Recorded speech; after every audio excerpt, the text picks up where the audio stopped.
हयातियात जो ॿियनि शाख़ुनि सां पिणु वास्तो आहे। हयातियात जो रियाज़ी सां तालुक़ु बायोमेट्री या बायोमैथमेटिक्स। रियाज़ियाती उसूल जेके हयातियात में इस्तेमालु थियनि उन्हनि जी ॼाण खे बायोमेट्री चइबो आहे। जीअं जानदारनि जूं शिकिलियूं, जीव घरनि जूं शिकिलियूं, टिश्यूज़ जा शिकिलियूं ऐं स्ट्रक्चर, साइज़ ऐं डेटा गॾु करणु ऐं उनखे ग्राफ ऐं पाए जे ज़रिए ज़ाहिर करणु, इहो बायोमेट्री में इस्तेमालु थिए। हयातियात जो केमिस्ट्री सां वास्तो।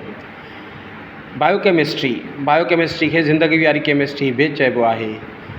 हयातियाती मालिक्यूलनि जी ॼाण खे बायोकेमिस्ट्री चइबो आहे।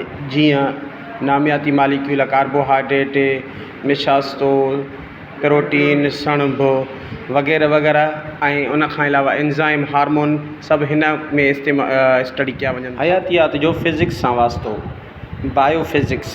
फिज़िक्स जे क़ाइदनि जी ऐं क़ानूननि जी ॼाण जेका हयातियात में इस्तेमालु थिए, जीअं तवानाई जो ठहणु या एक्सरे जो इस्तेमालु, अल्ट्रासाउंड जो इस्तेमालु, MRI जो इस्तेमालु ऐं अहिड़ियूं ॿियूं शयूं जेके बि फिज़िक्स सां वास्तो रखनि थियूं, उहे हिते पढ़ियूं। हयातियात जो टेक्नोलॉजी सां वास्तो।